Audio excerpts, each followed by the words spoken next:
Long ago, nestled deep within the forest, the village of Aldrin lived under a single ancient warning, one whispered from elder to child for generations. Never approach the white wolf. It belongs to the devil, and where it walks, death follows. No one remembered where the tale began, but everyone remembered the fear. In a quiet little classroom at the edge of the village, children sat with crayons and chalk, scribbling monsters of fang and claw. Their drawings told tales of fear, creatures lurking in the woods, shadows with glowing eyes. But one boy, Lucian, held his pencil still. He stared at the picture of a white wolf pinned on the wall. He didn't see a monster. He saw a memory, a gaze he could never forget. Because he had seen it, and he knew the truth was not what the others believed. At 7, Lucian wandered too deep into the woods. Shadows moved. He ran, but darkness followed. Then, from the mist, it came, the white wolf. Silent, calm.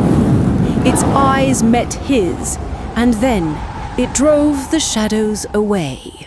Lucian told the village, but no one believed. White wolves don't save, they said. They destroy. Years passed. Then people began to vanish, one by one, into the woods. They found paw prints near the trees, large, white. The old fear returned, and with fear came action. A hunt was declared. The white wolf must die. Lucian, now 13, stepped beyond the village path into the whispering woods. His hands trembled, but his eyes stayed sharp. Branches creaked overhead. Fog clung to his boots. Each step deeper felt like a step away from everything he knew. But he didn't turn back. He wasn't here to hunt. He wasn't here to prove anyone wrong. He was here to find the truth. There, beneath the moonlight, the white wolf stood. Beside it, a missing villager, not dead, merely asleep. Then came the shadows, crawling, hissing. The wolf growled, light bursting from its chest. The shadows screamed and vanished. The wolf spoke without words. Memories flooded Lucian's mind. A pact made centuries ago. A guardian summoned to protect Aldrin. Every night it battled the shadow curse.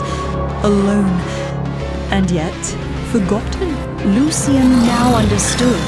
The wolf was never the threat. It was the shield. Heart pounding with truth, Lucian raced back through the woods. The village bell had rung. The hunt was beginning. But he didn't care. He burst into the gathering square, breathless, crying out, "You're wrong! The wolf, it's not our enemy. It's our protector." Some laughed, some stepped back, but in his eyes burned conviction no child should carry. He told them of the memories the wolf had shown him, of the ancient oath, of the shadows it fought every single night. When Lucian spoke of demons, fear took root. Whispers turned to certainty, and soon they believed the darkness lived inside him. Not around him, inside. So they locked him away. But Lucian knew the truth. Time was slipping away, and the wolf, his only ally, was in danger. He couldn't stay in chains while the village marched toward a mistake.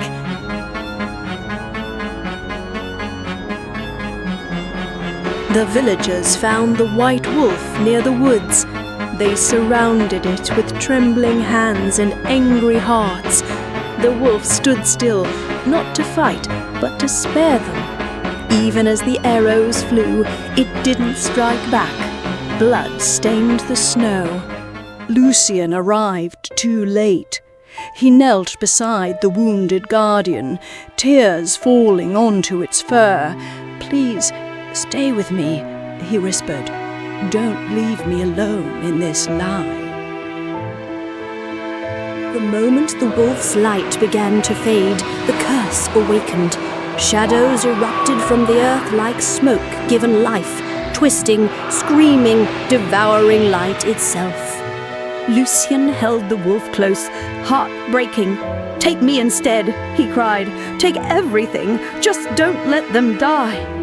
And in that moment, his voice wasn't filled with fear, but faith. The white wolf opened its eyes. Light returned, not just in its body, but in the very air around them. It rose, bathed in power, born of sacrifice, and with a single roar, scattered the shadows into dust. The shadows struck first, rising like a storm, screeching and twisting in rage. But the white wolf stood firm, its body aglow like a star fallen to earth.